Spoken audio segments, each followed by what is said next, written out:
네, 안녕하세요 여러분들. 조리직 사회입니다. 대방 열림고시학원에서 조리직 사회를 담당하고 있는 김상수 선생입니다. 여러분들이 처음 만나 뵙게 돼서 너무 반갑고요.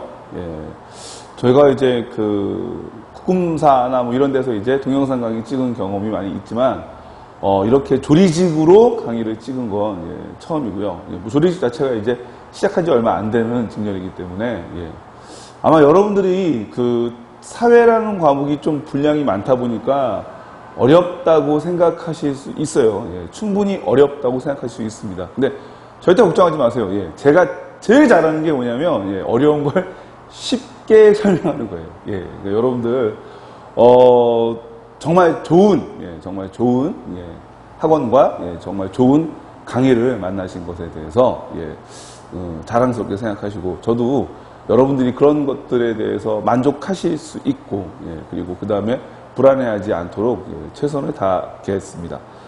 사회 과목은요, 크게 일단은요, 세 가지 과목으로 다시 이제 구분이 돼요. 처음에 뭐가 있냐면, 그 사회문화라는 과목이 있습니다. 사회문화라고 하는 과목은 그냥 이제 우리가 보통 사회 현상들에 대해서 여러 가지 이제 얘기하는 학문이라고 보시면 돼요. 그래서 뭐, 집단이 있는데 어떤 집단이 어떤 성격을 가지고 있느냐, 그 다음에 우리가 사회 현상을 보면 이제 계층 뭐 아니면 이렇게 사회적 불평등 현상들이 존재하죠. 그래서 뭐 잘 사는 사람 뭐 상층, 뭐 어중간한 사람 중층, 그리고 못 사는 사람 하층, 이런 식의 계층 구분이 있는데 도대체 이런 계층 구분이 왜 생기느냐. 어쨌든 이런 여러 가지 사회 현상들에 대해서 설명하는 것을 바로 사회 문화 과목이라고 생각하시면 돼요. 아셨죠, 여러분들? 아마 여러분들이 사회 공부하시고 또 사회 시험 볼 때는 요게 이제 가장 쉬워요. 그러니까 보통 20문제 나올 때 여기서 나오는 게 한 6문제, 적게는 5문제, 많게는 7, 8문제까지 나올 수 있는데, 사회문화에서 틀리시면 안 돼요. 사회문화는 그만큼 어떻게 보면 좀 기본적으로 다 누구나 맞춰가는 과목이다라고 생각하셔야 됩니다. 아셨죠? 그 다음에 나오는 게 이제 바로 법과 정치입니다. 법과 정치. 이게 공무원 시험이다 보니까 법과 정치의 문제가 가장 많이 나오는 편이에요.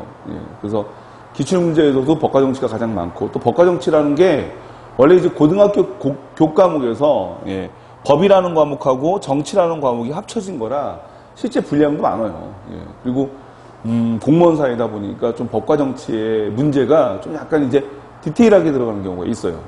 공무원들은 기본적으로 우리나라 법이나 우리나라 제도 등에 대해서 좀 많이 알아야 되잖아요. 그렇죠, 여러분들? 그래서 법과 정치는 분량이 좀 분량이 많고, 그 다음에 여러분들이 공부하실 때도 좀 어떻게 해야 된다고, 여러분들? 조금 디테일하게, 세세하게, 꼼꼼하게 암기하는 과목이다라고 이해하시면 돼요. 아셨죠? 그 다음에 이제 사회 선택하시는 분들이 사회를 처음에 시작할 때 사회문화 덕분에 야, 이거 참 쉬운 과목이구나, 선택하기 잘했다 라고 느껴요. 그러다가 한 몇 달 정도 지나서 내가 이거를 왜 했을까? 포기를 해야 되나 말아야 되나? 그래서 사회 선택하시는 분들한테 가장 이제 어떻게 보면 발목을 잡는 거죠. 딜레마가 바로 경제입니다, 경제. 근데 솔직히 제 생각에는 여러분들 살아가는데 가장 많이 필요한 게 경제 아닙니까, 경제? 어떻게 보면 공무원 뭐 하시는 것도 경제적으로 좀 더 윤택하고 안정된 삶을 살기 위해서 하시는 거고요. 제가 이렇게 동영상 강의를 찍는 것도 조금 어떻게 돈을 벌어서 경제적으로 윤택한 삶을 살려고 하는 거죠. 그런데 아무래도 경제는 좀 이렇게 돈과 관련된 거고, 돈과 관련된다는 건 뭐예요, 여러분? 이제 숫자와 관련된 거죠. 그러니까 이게 숫자와 관련돼 있다 보니까 약간의 머리를 좀 써야 되는데, 이게 뭐 아주 복잡한 건 아닌데 약간의 암산 뭐 나누기나 더하기나 빼기나 뭐 이런 식의 계산이 들어가 있어요. 많이 어려워하시죠. 그 다음에 또 경제적인 현상이라고 하는 것을 숫자로만 보여주면 사람들은 잘 감이 안 오죠. 그래서 이런 것들을 좀 더 쉽게 이해시키려고 바로 뭐합니까? 이제 그래프 등을 사용하잖아요. 그래프. 그러니까 이제 뭐가 나옵니까? 여기서 당연히 그래프가 나와요. 실제로 우리가 개념을 설명할 때는 숫자로 개념을 설명하지 않아요. 그리고 그래프로 설명을 하긴 하지만 그렇게 많은 그래프로 개념을 설명하지는 않습니다. 그런데 거의 문제들은 대부분 다 숫자와 그래프를 가지고 있어요, 여러분들. 맞아. 그럼 이거는 어떻게 해야 되느냐? 미리 말씀드리지만, 근데 또 이렇게 얘기를 해도 들은 대로 안 하는 사람이 태반이야 보면. 그렇죠? 왜 병원에 가서 뭐 안 좋다 그러면 제일 먼저 뭐 하라 그래요? 술 끊고 담배 끊으라 그러죠. 예. 그럼 되게 또 아플 때는 또 그 말이 또 쏙쏙 들어와서 술 끊고 담배 끊는 듯 하다가 또 건강이 조금 괜찮아지면 바로 어때요? 술 먹고 피기 시작하죠. 예. 뭐 이런 것처럼 이게 모르겠어요. 저는 이렇게 학원 수업하는 이제 저 같은 사람들이 가끔 가다 보면 이제 여러분들이 가지고 있는 어떠한 그런 교과목에 대한 지식, 그런 부분에 대한 의사 역할을 한다고 생각을 해요. 의사 역할.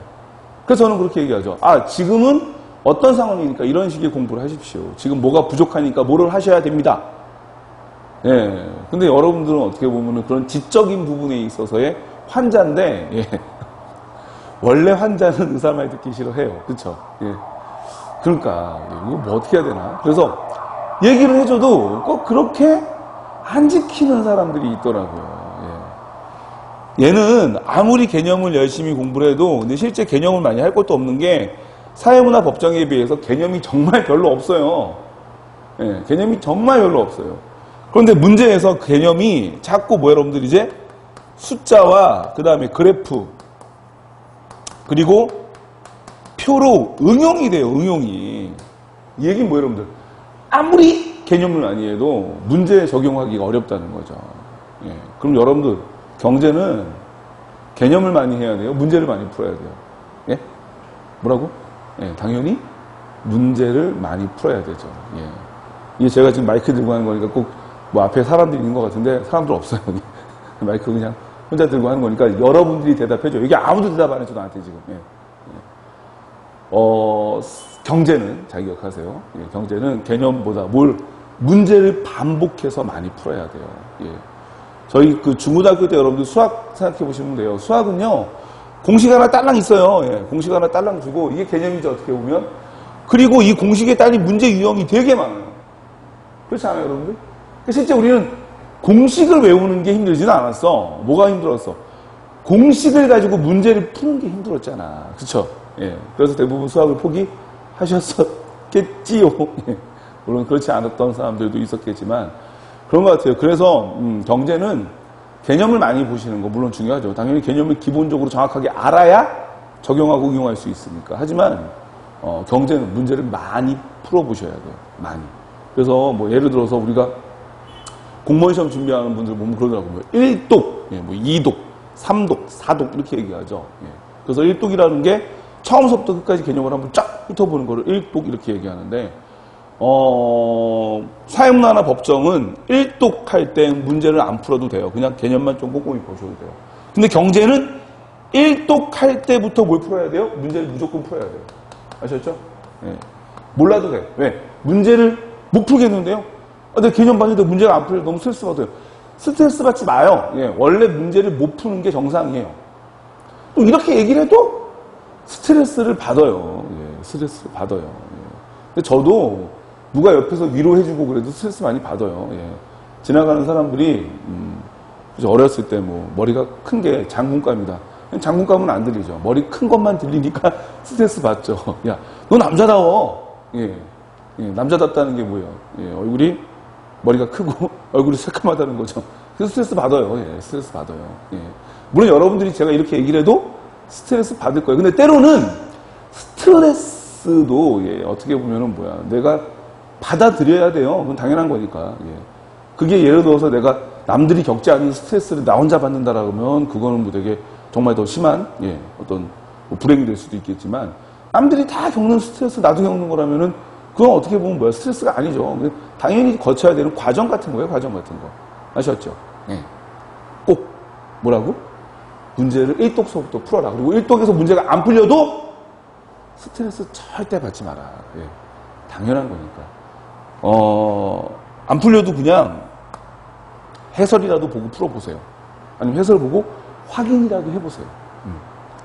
해설 보고 이해가 되면, 이거 공부 열심히 한 거예요.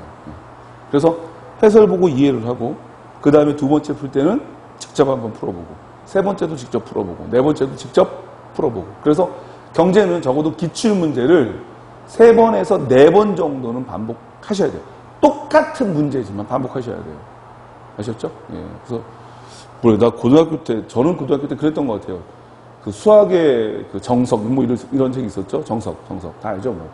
그러니까 우리 고등학교 때는 학력고사 시대인데, 그렇다고 제가 그렇게 늙지는 않았어요, 여러분들.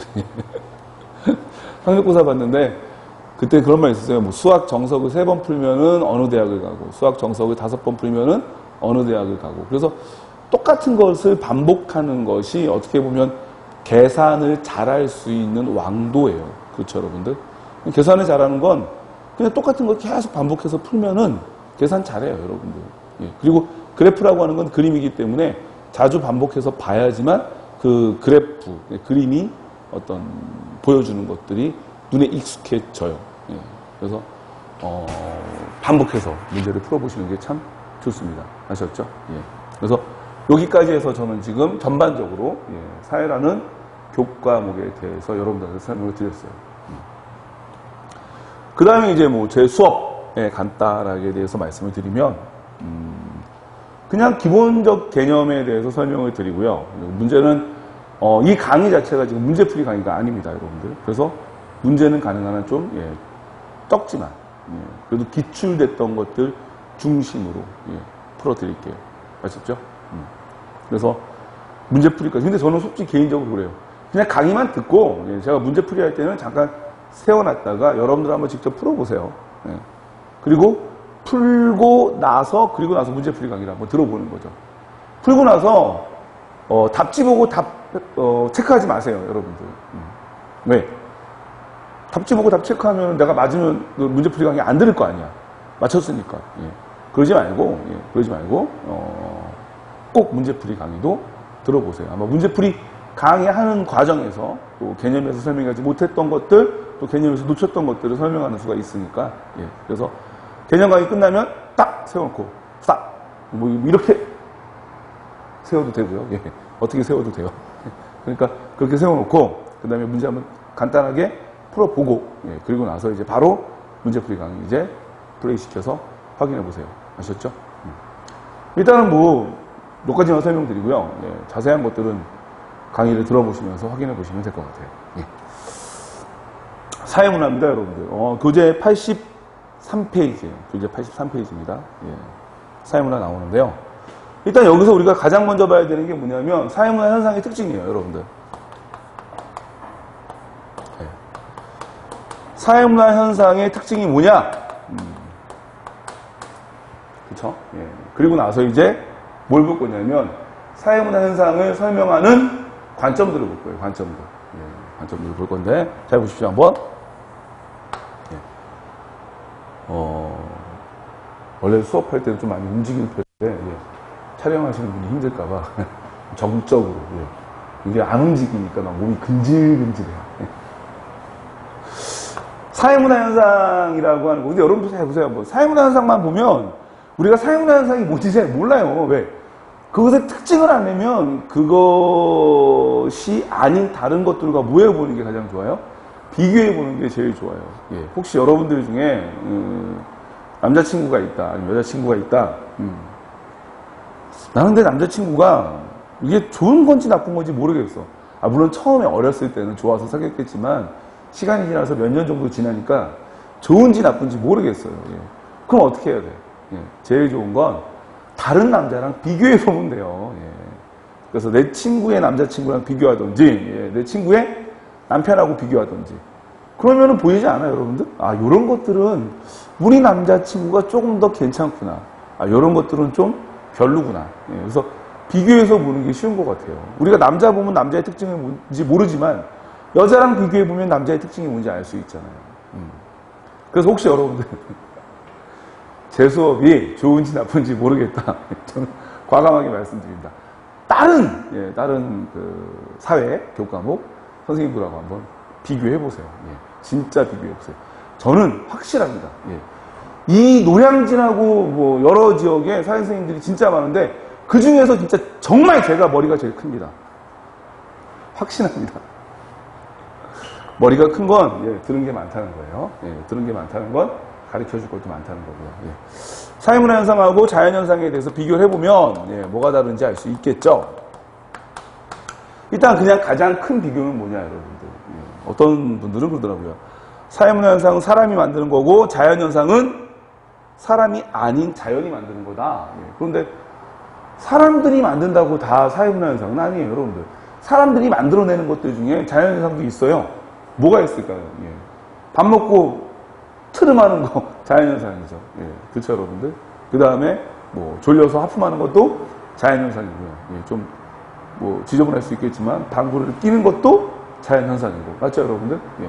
그 다음에 감기에 걸려서 열이 올라가는 것도 자연 현상이에요. 예. 거꾸로 얘기하면 감기가 나아서 열이 다시 떨어지는 것도 자연 현상이에요. 그러니까 사람들이 한다고 그게 사회 현상이 아닙니다. 그럼 사회 현상은 뭐냐? 자연 현상 문제 가장 중요한 거, 예. 인간의 의지가 개입됐느냐예요. 의지가 개입됐느냐. 물론 여러분들 생각에 내가 방구를 뭐 의도적으로 막 하루에 100번 시킬 수 있다. 예, 뭐 이렇게 되면 이거는 사회 현상입니까? 그런데 방구 끼는 건 자연적인 현상으로 보는 거죠. 그럼 뭐가 사회 현상이에요? 이렇게 방구를 껴서 먹이면 사회 현상이에요. 아셨죠, 여러분들? 예. 또 마찬가지예요. 트름을 하는 건 자연 현상이지만 손으로 가리고 트름하는 건 사회 현상이죠. 맞죠, 여러분들? 이런 것처럼 인간의 의지가 개입됐느냐, 되지 않았느냐 해가지고 우리는 사회 문화 현상과 자연 현상을 구분합니다. 일단 이거 제일 핵심이라는 거 꼭 기억해 두시고요. 예. 그럼 사회 문화 현상과 자연 현상에 대해서 이제 기본적으로 특성들을 하나씩 한번 나열해 볼게요. 예. 자연 현상은 보편적이에요. 예를 들어서 어느 사회나 뭐 어느 집단이나 어느 공간에서나 사람들은 졸리면 잠을 자죠. 맞아요, 여러분들? 예. 네, 그건 자연 현상이죠. 사회 문화 현상에는 보편성이 있어요. 이거 여러분들 많이 틀리는데 잘 기억하세요. 보편성 있어요. 보편성이 없는 게 아닙니다. 있습니다. 아셨죠? 예.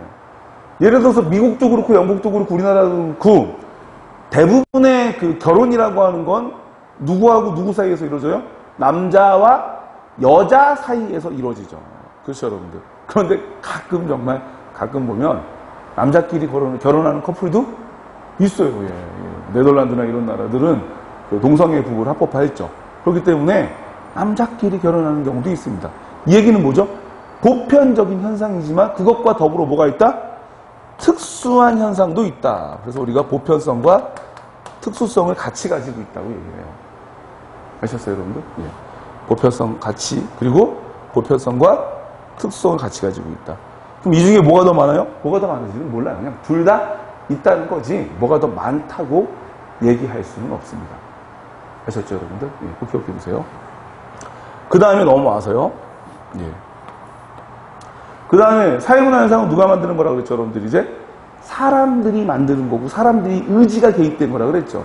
그럼 이런 의지가 개입됐다는 건 사람들이 어떤 원하는 것이 있고 그 원하는 것을 하려고 사회 현상을 만들어내는 경우가 많다는 거예요. 즉 사회문화 현상은 뭐가 있다는 거죠?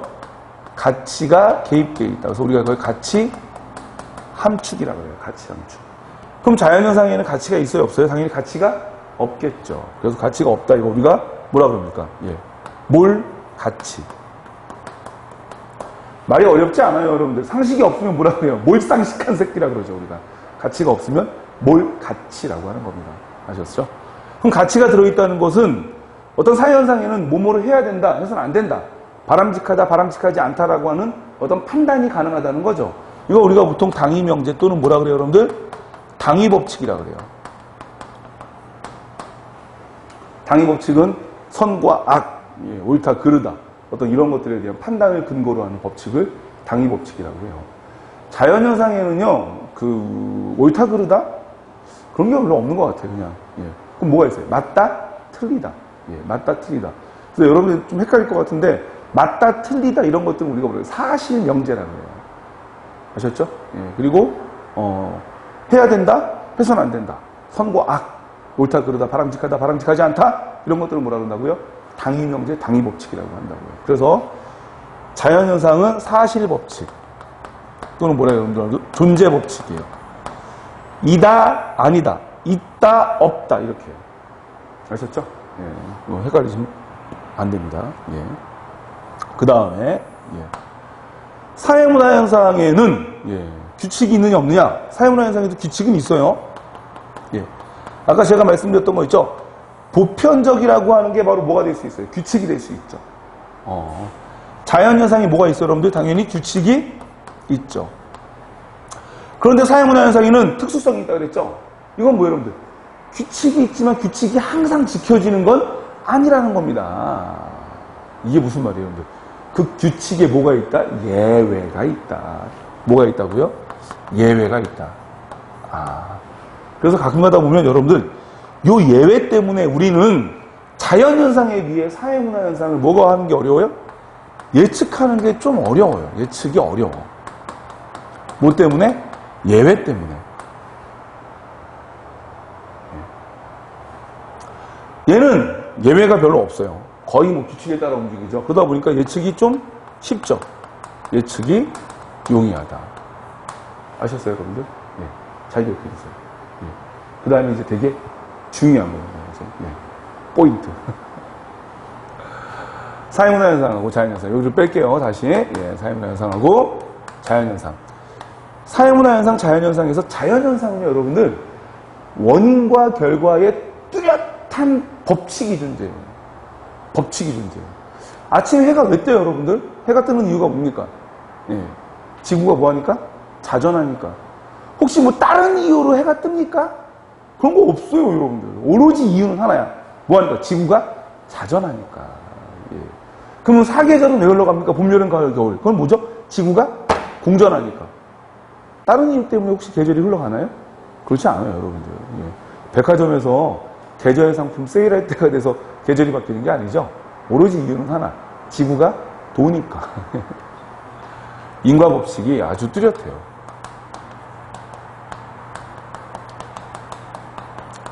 인과 법칙이 뚜렷하다는 걸 우리가 뭐라 그러냐면요. 필연성이라 그래요. 뭐라 그런다고요, 여러분들? 필연성. 예.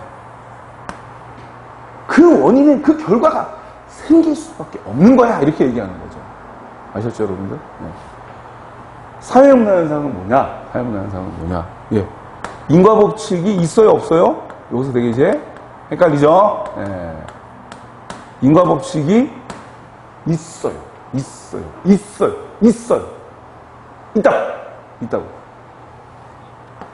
다만 뭐 하지 않아요, 여러분들? 뚜렷하지 않다. 이게 무슨 말입니까? 예. 원인이 있지만 항상 그 원인이 동일한 결과를 가져오는 건 아니에요. 만약에 여러분들 그 외모가 남자친구나 여자친구가 생기는 어떤 가장 중요한 원인, 유일한 원인이라면 남자친구가 이쁜 여학생이나 잘생긴 남자분들은 여자친구, 남자친구가 반드시 있어야 돼요, 없어야 돼요? 있어야 돼요. 예. 무조건 있어야 돼요. 왜? 유일한 원인이고 그것이 무조건 어떤 필연 법칙이라네요. 그런데 우리 주변에 보면 잘생긴 사람인데 여자친구가 없는 경우가 많이 있어요. 예. 또는 되게 이쁜데 남자친구가 없는 경우도 있고요. 이 얘기는 뭡니까? 외모라는 것이 남자친구, 여자친구의 어떤 원인, 이유가 될 수 있어요. 근데 그 이유가 전부는 아닙니다. 그렇기 때문에 인과법칙이 있지만 인과법칙이 뚜렷하지 않다라고 얘기해요. 그래서 제 교재에 보면은 83페이지 오른쪽 벽에다 뭐라고 해놨습니까? 그거를 제가 개연성이라고 그랬어요. 개연성. 뭐라고 여러분들? 개연성. 예. 제가 이렇게 노란색으로 필기하는 건 이게 아주 중요하다는 뜻도 있지만 여러분들이 의외로 많이 헷갈려하고 틀린다는 거예요. 예. 개연성. 국어사전에 있는 내용을 제가 그대로 정의해놨죠. 개연성이 뭡니까? 그럴지 안 그럴지 모르지만 그럴 것 같은. 외모가 이쁘거나 잘생기면 그렇다고 해서 남자친구가 있을지 없을지 모르겠지만 그래도 외모가 잘생기거나 이쁘면 왠지 있을 것 같잖아요. 그런 것들을 바로 뭐라 그래? 개연성이라고 합니다. 아셨죠? 네. 그래서 우리가 드라마 보면 그런 거 있잖아요, 여러분들. 그 여직원이 인턴으로 이제 회사에 처음 들어갔어요. 그래서 서류를 이만큼 끌어갖고 막 복도를 지나가는데 어떤 남자가 뛰어가다가 확 부딪혔어요. 예, 알고 봤더니 그 남자가 실장님이야. 예, 실장님이야. 근데 그 실장님이 알고 봤더니 누구야? 회장님 아들이야. 그럼 이제 우리 뭐 할 것 같아, 앞으로? 그 인턴과 회장님의 아들이 사귈 것 같죠, 그쵸? 그럼 뭐예요? 이제 개연성이 높은 거예요. 근데 알고 봤더니 그 실장님이 회장님 아들인데 회장님이 누구야? 예, 우리 엄마의 전전 남자친구였고 알고 봤더니 실장님하고 나하고는 이복남매다. 전혀 개연성이 없죠. 이런 거 우리가 뭐라 그래요? 막장 드라마. 예, 막장 드라마. 그러니까 드라마 보기 좀 개연성, 필연까지는 바라지 않아요. 그쵸, 여러분들? 뭐 이게 개연성이 있으면서 사건이 전개될 때 재밌는 거지, 뭐 갑자기 막장 드라마로 나오고 그러면 재미없죠, 여러분들. 이런 것들이 바로 개연성이라고 보시면 돼요. 예. 그럼 필연성은 뭐냐? 어떤 원인이 있으면 반드시 그 결과가 나타난다는 거예요. 확실하다는 겁니다. 뭐라고요? 확실하다. 확실성 이렇게 얘기해요. 확실성. 그럼 개연성이라고 하는 건 뭐죠? 얼굴이 잘생기면 여자친구가 있을지 없을지 모르겠지만 괜히 있을 것 같죠? 예. 어때요, 여러분? 있을 확률이 높을 것 같죠? 확률성이에요, 확률성. 예. 그래서, 여기까지가 바로 사회문화 현상과 자연현상의 비교라고 보시면 돼요. 근데 이제 문제가 그냥 단순히 밑줄 쳐놓고 사회현상과 자연현상만 비교하라 그러면 참 쉬운데 가끔은 좀 까다롭게 나올 때가 있어요, 여러분들. 이게 어떤 경우냐면 산업화로 인해서 산업화가 되면서 어떻게 됐어요, 여러분들? 예, 그 오염 대기, 그러니까 대기를 오염시키는 오염물질이 많이 방출됐죠. 그래서 이제 뭐가 나타났습니까? 지구 온난화. 지구 온난화라는 건 뭐 여러분들? 지구가 더워지는 거죠. 여러분 잘 생각해보세요. 지구가 더워지는 건 사회문화 현상이에요? 자연현상이에요? 자연현상이죠. 지구가 더워지는데 기온이 올라가는데 그게 어떻게 사회현상이에요? 그래서 물어봐요. 선생님, 그냥 기온이 올라가는 게 아니라 산업화로 올라가는 건데요? 그게 어떻게 자연현상입니까? 잘 보세요, 여러분들. 산업화로 지구의 기온이 높아지는 건 사회현상을 원인으로 뭐가 만들어진 거예요? 자연현상이 만들어진 거죠. 이때 중요한 건 여러분들 이거 다 보지 말고 이걸 끊어서 보란 말이야. 끊어서 산업화로 인한 지구온난화, 그럼 이게 원인이 되긴 하지만 이걸 보지 말고 이렇게 두 개로 붙어있을 때는 항상 뒤에 것만 보세요. 뒤에 거. 지구온난화니까 뭐예요, 여러분들? 이건 당연히 자연현상입니다. 근데 그 원인이 어디에 있다고요? 사회현상에 있을 뿐. 그러니까 원인은 사회현상이 있지만 이 현상 자체는 무슨 현상이라고? 자연현상이라는 거예요. 자연현상. 아셨죠? 보세요, 한번 또 비슷한 거. 해열제를 먹고 체온이, 온도가 떨어졌어요. 그럼 온도가 떨어진 거 무슨 현상이에요, 여러분들? 자연현상이에요. 물론 해열제를 먹은 건 무슨 현상이에요? 사회현상이죠. 그럼 이거를 다 보려고 하지 말라고요. 다 보려고 하지 말고 요 뒤에 것만 딱 보세요. 이거 뭐예요? 해열제를 먹건 안 먹건 체온이 떨어진 거죠. 온도가 떨어진 거잖아요. 그럼 무슨 현상이에요? 자연현상이에요. 자연현상. 아셨죠? 예. 또 거꾸로 얘기하면 그럴 수도 있어요. 지진으로 인한 피해 복구. 지진은 무슨 현상이에요? 자연현상이죠? 그런데 피해 복구는 무슨 현상이야? 사회현상이죠. 그럼 이런다고. 선생님, 지진으로 인한 건데요? 지진으로 인한 거지만 중요한 건 지진을 보지 말고 뒤에 것만 보라고요. 피해 복구 무슨 현상이에요? 당연히 사회현상이잖아요. 아셨죠? 예. 이렇게 해서 좀 판단하고 기억하시면 됩니다. 예. 줄게요. 예. 그래서 여기까지 해서 이제 사회문화 현상하고 자연현상을 설명하는 거 봤습니다. 예. 그 다음에 이제 뭐 보느냐? 예. 사회문화 현상을 보는 관점 볼 거예요. 관점. 요거는 이제 조금 어떻게 보면 사회문화 그 과목에서 가장 포인트가 되는 내용이니까 이거 잘 기억해 두셔야 돼요. 관점이 뭐냐? 그럼 우리는 이제 사회문화 현상을 연구해야 되기 때문에 눈으로 봐야 돼요. 근데 볼 때 우리가 뭘 볼 거냐는 거예요. 뭘 볼 거냐는 거예요. 뭘 볼 거냐. 예를 들어서 우리가 그 촬영하시는 PD님, 예. 여자친구 사귈 때 여자친구를 사귀거나 뭐 소개팅을 하거나 할 때 주로 뭘 봐요? 성격을 봐요? 외모를 봐요? 성격을 본대요. 하여튼 거짓말들. 성격이 보여요? 나 안 보이는데? 보세요 한번. 어떤 분들은 성격을 본다 그러죠? 예. 이런 걸 볼 수도 있어요. 외모를 볼 수도 있어요. 성격이 안 좋아도 이쁘면 무조건 사귄다. 아니면 또는 외모가 별로라도 예, 성격이 정말 좋으면 사귈 수 있다. 나 무조건 사귈 거야. 이렇게 얘기하는 사람들. 또는 좀 이렇게 보면 좀 그런데 속물적인데 그 집안에 경제적인 걸 보는 사람도 있겠지요. 예, 충분히 있겠지. 예, 예. 뭘 볼 거냐? 관점이에요, 관점. 예, 마찬가지로 사회문화현상을 보는데 뭘 볼 거냐? 이게 관점이죠. 그 뭘 보느냐에 따라서 어떻게 보이냐가 바뀌어요. 그렇지 않아요, 여러분들? 예.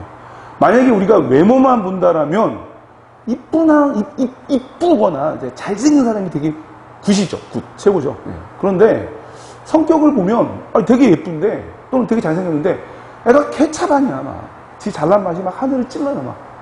그럼 그런 사람들은 안 좋게 보일 거야. 맞죠? 맞아. 그 다음에 경제적인 능력을 본다. 조금 외모가 안 돼도 예, 아버님 재산이 수백억 대다. 집에 건물이 한 2채 있다. 그럼 어때요? 멋있어 보이지 않을까요? 예. 아니 키가 좀 작은데 차를 끌고 왔는데 남자가 소개팅 날 차를 끌고 왔는데 차가 제규어야. 그러면 키가 작아도 괜히 그 사람 뒤에 후광이 있을 것 같잖아. 느낌에 후광이. 예. 이런 것처럼 내가 뭘 보느냐는 결과적으로 그것이 어떻게 보이냐를 결정해요. 어떻게 보이냐를. 아시겠죠, 여러분들? 예. 그 관점이라고 합니다. 그럼 사회문화현상을 바라보는 관점, 그게 뭐가 있냐? 크게 두 개 있어요. 거시적 관점하고, 그 다음에 뭐가 있어요, 여러분들? 미시적 관점이 있어요. 거시적 관점은 뭐예요? 크게 보는 거예요. 이제 우리가 이제 보통 설명을 할 때는 선생님들이 숲을 본다 그래요. 숲. 멀리서 이제 우리가 헬기로 숲을 보면은요, 그 안에 있는 나무들이 구체적으로 어떻게 생겼는지 같은 것들은 안 보여요. 대신 뭐가 보여요, 이제? 나무가 있는 어떤 배열들. 그렇죠, 여러분들? 나무들이 어떻게 심겨져 있는지 어떤 배열이나 위치나 이런 게 보이겠죠. 예. 그러니까 숲을 본다는 건 사회를 좀 멀리서 보면서 어떤 틀을 본다는 거예요. 틀. 사회를 만들어가는 미안해. 일본말이에요. 왁구가 아니라 뭐죠, 이제? 틀. 프레임. 틀을 본다는 거예요, 틀을. 아셨죠, 여러분? 근데 틀은 멀리서 봐야 보여요. 그러니까 우리가 그림을 보더라도 멀리서 봐야 액자가 보이지, 안으로 이렇게 들어가서 보이면 액자는 안 보이고 그림만 보이겠죠. 예. 미시는 뭡니까, 여러분들? 우리가 나무를 본다 그러는데, 그럼 사회문화현상의 나무는 뭡니까? 바로 구성원들 개개인이죠. 개인들입니다, 개인들. 아셨죠? 예. 그러면 거시를 보고 미시를 보는 것의 가장 큰 차이는 뭐냐? 거시는 어떤 틀이 있고 사람들이 그 틀에 의해서 정형화된 행동을 한다고 보는 거예요. 즉 거시의 전제는 인간을 어떤 존재로 봐요, 여러분들? 수동적인 존재로 봐요. 수동적인 존재. 인간의 자유의지가 있지만 결과적으로 인간은 그 틀에 맞춰진 틀로 정형화된 행동을 한다는 거예요. 반면에 미시는 뭐죠, 여러분들? 인간은 능동적. 이거 되게 중요하죠. 능동적 존재. 인간은 무슨 존재로 본다? 자율적 존재로 본다. 무슨 존재? 자율적 존재. 아셨어요? 그렇기 때문에 틀이 있는지 없는지 모르겠어. 일단 중요한 건 틀이 있건 없건 어차피 인간은 자기 의지대로 행동을 한단 말이야. 그럼 우리가 사회현상을 연구하려면 뭘 봐야 돼요? 인간의 의지를 봐야 돼요. 저 사람이 도대체 무슨 생각으로 저렇게 했는지, 저 행동을 할 때 저 사람의 주관적인 부분의 의식은 뭐였는지, 이런 부분에 대해서 연구하는 게 미시적 관점이라고 보시면 돼요. 아셨어요? 네. 그러면 다시 또 들어갑니다. 틀을 보는데 틀을 어떻게 보느냐? 기능적인 측면에서 보는 사람들이 있고요. 갈등적인 측면에서 보는 사람이 있습니다. 기능론에서 보는 틀은 뭐예요? 모든 사회 구성원들은 마치 어떠한 유기체의 세포처럼 다른 사람들과 무슨 관계를 맺고 있어요? 유기적, 협력적 관계를 맺고 있다. 그래서 사회를 하나의 유기체에 비유해요. 그래서 뭐라 그럽니까? 사회 유기체설이라고도 해요. 사회 유기체설. 사회 유기체설이 꽁트란 사람이 얘기한 사회학 최초로 나온 이론인데, 거기서부터 기능론이 시작됐다고 사람들이 보는 거죠. 예. 그러면 유기체설에서 뭐라 그러느냐? 세포들이 모여 있어요. 근데 세포들이 각자 맡은 역할을 하는데 똑같은 역할을 하는 게 아니에요. 어떤 역할을 합니까? 세포가 있는 위치에 따라 달라요. 예를 들어서 이 새끼는 간세포다. 그럼 간세포는 뭐예요? 어떤 인간에게 있어서의 독성 물질을 해독하는 작용을 하겠죠. 얘가 허파에 있는 세포다. 그럼 얘는 뭐라 할까요? 숨을 쉬고 거기서 뭡니까? 헤모글로빈 뭐 이런 걸로 산소를 운반하는 역할을 하겠죠. 맞아요, 여러분들? 맞아. 세포들마다 뭐가 있어, 여러분들? 소속되어 있는 조직이 있고요. 그 다음 뭐가 있어, 여러분들? 기관이 있죠. 그 조직과 기관은 잘 보세요, 한번. 자기가 맡은 뭘 수행합니까? 역할을 수행하죠. 그 역할을 수행을 하고 그래야 얘네들이 뭐합니까? 생명이 유지되고 건강이 안정될 수 있는 거죠. 사회가 하나의 유기체라고? 그러면 사회도 저렇게 조직이 있고 기관이 있나? 조직이 있어요, 없어요, 여러분들? 기관이 있어요. 있잖아요. 학교를 뭐라 그래, 우리가? 학교를. 교육기관. 맞아? 예. 그리고 행정부, 입법부 뭐 이런 거 얘기할 때 행정부. 그렇죠? 이게 뭐라 그럽니까? 공공조직.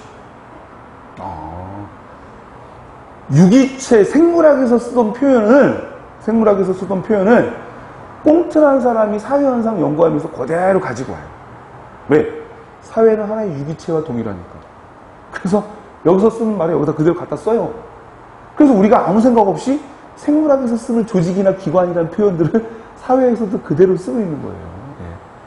교육기관이 교육을 잘 시켜야 돼요. 그래야지만 올바른 사고를 가진 성인들, 어른들이 계속 양성되면서 사회가 유지되고 안정될 수 있죠. 잘못 교육시키면 이상한 애들이 나오잖아. 맞아요, 여러분들? 예. 공공조직은 세금을 걷고 국민들에게 공공재를 제공하는 어떤 그런 서비스를 잘 수행해야 돼요.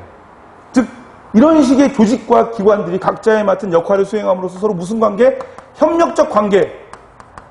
그 협력적 관계의 틀 속에서 자기가 맡은 역할과 수행, 기능을 잘 수행하니까 사회가 유지되고 지속될 수 있죠. 이 틀을 가지고 사회를 바라보는 거예요. 그럼 이 사람들은 항상 사회가 어떻게 하면 유지가 되고 안정될까? 이런 부분에 포인트를 맞추고 있어요. 그리고 구성원들이건 사회 조직이건 기관이건 항상 무슨 관계에 있다? 협력적 관계에 있고 유기적 관계에 있고 상호 의존적 관계에 있고 그런 식으로 바라보는 거예요. 네. 그럼 이 양반들은 안정을 중시하겠죠. 안정을. 그럼 여러분 안정을 중시하는 사람들은 약간 보수적이에요? 개혁적이에요? 좀 보수적인 거 아닌가? 그렇죠, 여러분들. 이 상태가 계속 유지되기를 바라니까. 그렇죠. 그래서 일반적으로 기능론적 관점을 가진 사람들은 좀 보수적이라고 많이 욕을 먹어요. 예. 그 다음에 갈등론 볼게요, 한번.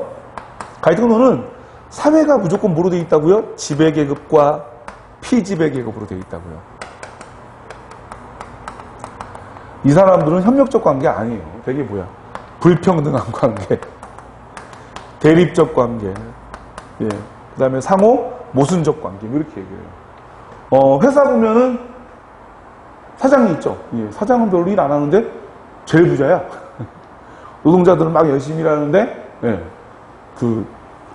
어렵죠. 가난하죠. 어때요? 대립적 관계 아닙니까? 사장의 아들은 딱히 능력이 별로 뛰어나 보이지도 않는데, 예. 기업에서 요직을 차지하고 있어요. 고등학교 이제 교과서에 보면 그런 내용이 나와요. 일반 평직원들이 이사가 되는 확률이 10,000명 중에 2명이래요. 0.02%입니다. 그리고 이사가 되는데 걸리는 시간이 평균 23.4년이에요. 그럼 우리 같은 사람들이 만약에 회사에 들어간다. 그러면 10,000명 중에 2명이 23년 걸려서 이사가 된다는 거죠. 그런데 재벌의 3세들은 2.3년만 지나면 이사가 된대요. 그럼 그들이 우리보다 약 20배 정도 능력이 아니라 10배 정도 능력이 뛰어난 건데, 근데 재벌의 3세는 이사가 되는 확률이 안 나와. 왜 안 나오라고 봤더니 100% 이사가 되니까 이사가 될 확률은 안 나오더라고요. 예, 그게 어때요, 여러분들? 뭔가 사회가 잘못된 거 아닙니까? 이렇게 바라보면 그게 갈등론이에요, 여러분들. 우리 집 볼까? 집 어때요? 지금은 안 그런데 예전에 보면 어떻습니까? 아버지들이 경제활동한다고 집에서 손 하나 까딱 안 하고 엄마한테 막 쌍욕을 하고 이것저것 시키고 막 그러죠. 근데 이게 어때? 상호 대립적인 거 아닌가? 그렇게 바라보는 게 바로 갈등론이에요. 그래서 이 사람들은 이건 잘못된 거야. 빨리 뭐 해야 돼? 바꿔야 돼. 그래서 뭘 되게 중요하게 생각해? 변화를 되게 중시해. 변화를. 야, 이거 잘못된 거야. 바꿔야 돼. 야, 저기 불평등하네. 바꿔야 돼. 왜 저기 불평등하게 바꿔야 돼? 그게 바로 갈등론이에요. 갈등론. 그래서 뭐 중시한다고요? 변화. 아, 그럼 기능론에 비해 갈등론은 어떻다고? 조금 개혁적인 사람들이 많이 가지고 있는, 그렇죠. 그런, 예, 이론, 관점이죠. 그 다음에 미시는 뭐라 그러느냐? 상징적 상호작용이라고 그래요. 상징적 상호작용에서 중요한 게 상호작용이 중요한 거 아니에요. 이거 여기다가 삘 꽂히면 안 돼요. 문제 풀다가 상호란 말 나오면 무조건 상징으로 가는 사람이 있는데 아니야. 이거는 상호는 그냥 사람들 간에라는 뜻이에요. 아셨죠? 상징이 중요해요, 상징이. 우리는 사람들 간에 서로 뭘 부여합니까? 상징, 의미를 부여하죠. 이 의미라고 하는 건 내가 거기에 대해 어떤 주관적인, 주관적으로 정의한 거야, 정의한 거. 예. 아셨어요, 여러분들? 주관적으로 정의한 것들, 그 의미들을 서로 교환하는 거예요. 그래서 어떻게 보면 사회현상이라고 하는 건 틀이 아니라 개인들이 그때 그 상황을 어떻게 바라보고 이해하느냐. 그런 것들을 통해서 개인들이 어떤 현상에 의미를 부여하고 그런 것들이 서로 교환되는 거라는 거죠. 아셨어요, 여러분들? 이 말이 좀 어려울 수도 있는데, 예. 그렇게만 이해하시면 돼요. 모든 사회현상이라고 하는 건 상당히 뭐하다? 어떤 주관적인 개인들의 생각을 담고 있다는 거예요. 정형화된 틀에 의해서 이루어지는 것이 아니라 주관적인 생각이 다 그 안에 뭐하다? 담겨 있다. 아셨어요, 여러분들? 예. 예를 들어서 기능론이 보는 학교는 뭘까요? 기능론이 보는 학교는. 그렇죠. 학생들을 제대로 교육시켜서 사회 구성원들을 재생산하고 그래서 사회가 유지되도록 하는 곳, 이게 기능론이 보는 학교입니다. 아셨죠? 예. 그럼 갈등론이 보는 학교는 뭘까요? 어릴 적부터 성적으로 차별을 하고 그래서 아이들이 학교 교육을 통해 차별과 불평등에 익숙해지고 성인이 돼서는 그 불평등을 당연하게 생각하는 거예요. 불평등이 시작되고 만들어나는 곳, 이것이 바로 학교다. 그게 바로 뭐예요, 여러분들? 이제 갈등론이 보는 학교죠. 예. 상징적 상호작용론에서 보는 학교는요, 사람마다 다 달라요. 의미를 부여하는 게 다 주관적인 거니까. 고등학교 때 저에게 학교는 뭐였냐면 지옥과 같은 곳이었어요. 왜? 저는 학교 가는 게 너무 싫었거든요. 예. 그래서 제가 많은 학생들한테 물어봅니다. 넌 학교가 어땠니? 전 선생님 학교가 너무 좋아요. 왜? 집에서 부족한 잠을 자는 곳이 학교입니다. 이렇게 얘기하더라고요. 또 어떤 애들은 선생님 저 학교를 가야 돼요. 왜요? 그랬더니 학교를 가야 친구들하고 놀 수 있어요. 어떤 여학생들은 학교가 뭐 하는 곳이냐 그랬더니 자기가 가장 좋아하는 선생님을 만날 수 있는 곳이라고 그러더라고요. 그러니까 학교에 대해서 사람들이 부여하는 의미는 다 달라요. 즉 이런 식으로 뭔가 정해져 있는 학교라고 하는 공간이 없고 개인들이 어떤 식으로 주관적으로 그것을 정의하고 의미를 부여하느냐에 따라서 바뀔 수 있다는 거예요. 즉 모든 사회현상은 개인들이 부여한 의미들이 다 다르기 때문에 우리는 그런 의미를 이해해야만 사회현상을 제대로 알 수 있다. 예. 그게 바로 뭐예요, 여러분들? 상징적 상호작용론입니다. 그래서 잘 기억하세요. 상호에 삘 꽂히면 안 됩니다. 어디에 꽂히라고요? 상징 또는 의미의 부여, 주관적인 상황의 정의, 뭐 이런 것들을 가지고 우리가 상징적 상호작용 또는 미시적 관점이라고 하는 걸 판단할 수 있어요. 아셨죠? 이게 어떻게 좀 내용이 좀 정리가 되세요, 여러분들? 예, 잘 이해하시고요. 예. 좀 이해가 안 되는 분들은 잠깐 세워놓고 한 번 더 보세요. 그럼 문제 한번 풀어보겠습니다. 예. 85페이지죠, 여러분들. 밑줄 치인 기억 디귿과 같은 현상의 일반적인 특징에 대한 설명으로 옳지 않은 것은. 예. 비가 내리지 않는 거니까 무슨 현상이에요? 자연현상입니다. 건조한 날씨, 당연히 무슨 현상이에요? 자연현상이죠. 그리고 나들이객의 주의. 그렇죠. 놀러 간 사람들이 조심하라는 거죠. 그럼 사람들이 당연히 조심해야 되는 거니까 뭐예요? 사회현상이죠. 그러면 기억하고 니은은 자연현상이고 디귿은 뭡니까? 사회현상이에요. 예. 그럼 기억의 현상은 몰가치적이다. 맞죠, 여러분들? 그리고 니은의 현상은 당위법칙의 지배를 받는다. 당위법칙의 지배를 받는 건 뭐였습니까, 여러분들? 사회현상이죠. 그리고 디귿의 현상은 개연적이고 확률적이다. 여기 저까 지었었는데 저기서 봤더니 개연적이고 확률적이다. 맞는 말이죠. 기억 니은과 같은 현상에 의해서 디귿의 현상이 영향을 받을 수 있다. 뭐 이건 당연히 영향을 주고 받겠죠. 그럼 답은 몇 번입니까, 여러분들? 2번이죠. 니은은 자연현상이니까 당위법칙이 아니라 존재 사실 법칙입니다. 그 다음에 2번 문제는 풀이를 안 하고 그냥 넘어갈게요. 예. 3번하고 4번에서 관점이 조금 어려우니까 풀이하겠습니다. 3번.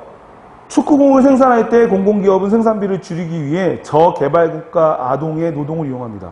그 아이들은 쉴 틈도 없이 바느질을 해서 축구공을 만듭니다.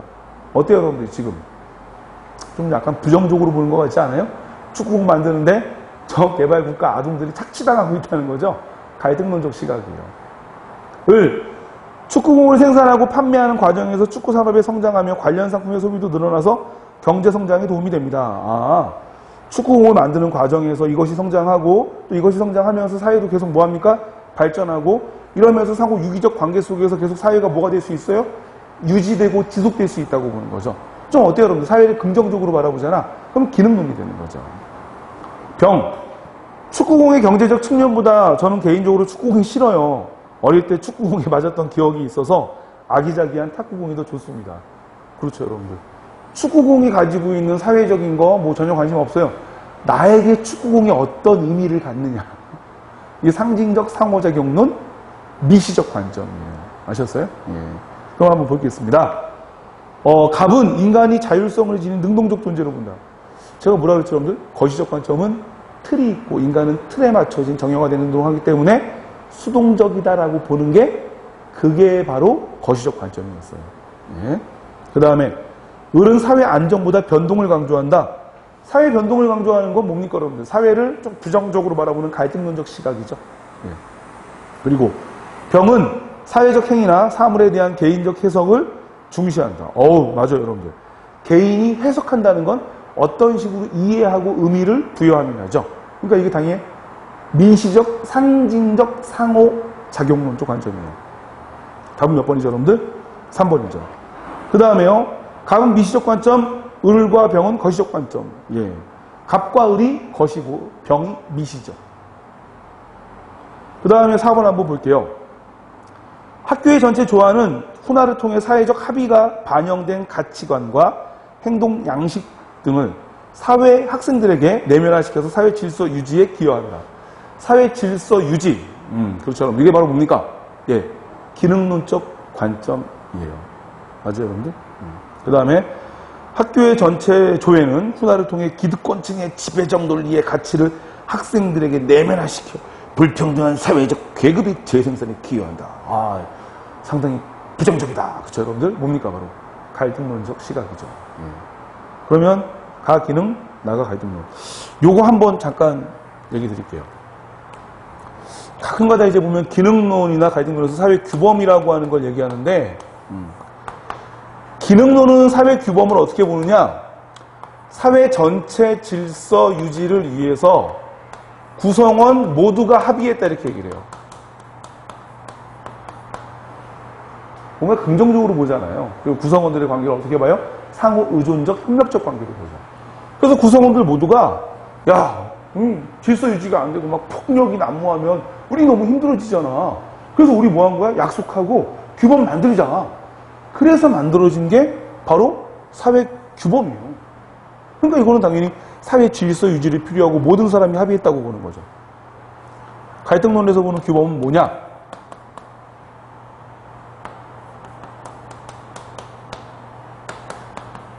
사회 불평등이라고 하는 어떠한 사회 불평등이라고 하는 잘못된 사회 구조인데 이것을 계속 뭐 하려고? 유지하려고. 여기도 유지란 말 써요, 여러분들. 여기도 유지란 말 쓰고요. 유지란 말이 중요한 게 아닙니다. 뭘 유지하느냐가 중요한 거예요. 아셨죠? 안정과 질서를 유지하느냐, 아니면 불평등하고 잘못된 사회적 모순을 유지하느냐. 불평등을 유지하려고 누가 만든 거냐? 기득권층이 지들끼리 합의해서 만든 거예요. 지들끼리. 우리 같은 사람한테는 물어보질 않고. 여기 기득권층 대신 뭐가 들어갈 수 있어요? 일부 집단이 들어갈 수도 있어요. 그래서 문제 풀 때 자꾸 단어에 꽂혀서 문제를 풀면 안 돼요. 유지 합의, 유지 합의. 기능론, 갈등론 다 쓸 수 있어요, 여러분들.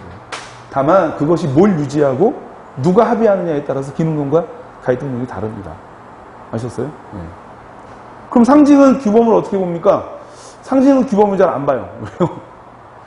규범이라고 하는 게 어떤 거시적 관점에서 사람들의 행동들을 한쪽 방향으로 몰아가는 틀이잖아요. 그러니까 이런 규범 자체를 크게 의미를 부여하지 않아요. 혹시 뭐 규범이라고 그러면 뭐라 그럴까? 그냥 당대 사람들이 지켜야 된다고 의미를 부여하는 것들, 뭐 요 정도로까지만 이해할 것 같아요.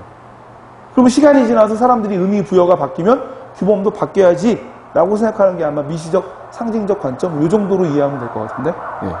그래서 잘 기억하시고요.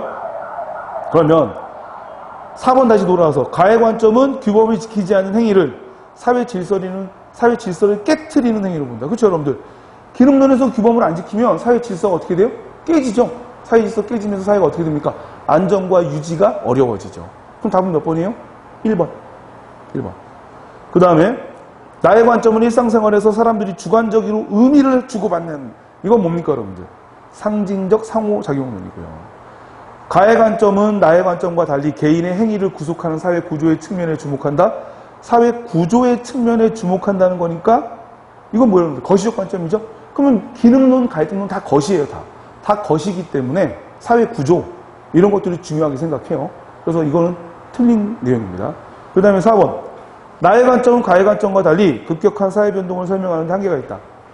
사회 변동, 사회 변화를 설명하기 좋은 이론은 뭡니까? 갈등론이죠. 예, 반면에 사회 안정과 유지를 설명하기에 좋은 이론은 뭐죠? 기능론이죠. 그래서 4번은 지금 나하고 가가 바뀌었어요. 예. 여기까지 해서 문제풀이까지 끝났습니다. 어때 여러분들 첫 수업인데 많이 어때 어렵지 않았나요? 어렵지 않았나? 어려웠으면 예, 보시고 바로바로 게시판에 댓글 올려주시고 뭐가 어려웠는지 얘기를 좀 남겨주세요. 예, 우리는 상호 소통해야 되니까. 예. 첫 수업 끝났고요. 예, 이제 다음 두 번째 강의에서 보겠습니다. 수고하셨습니다, 여러분들.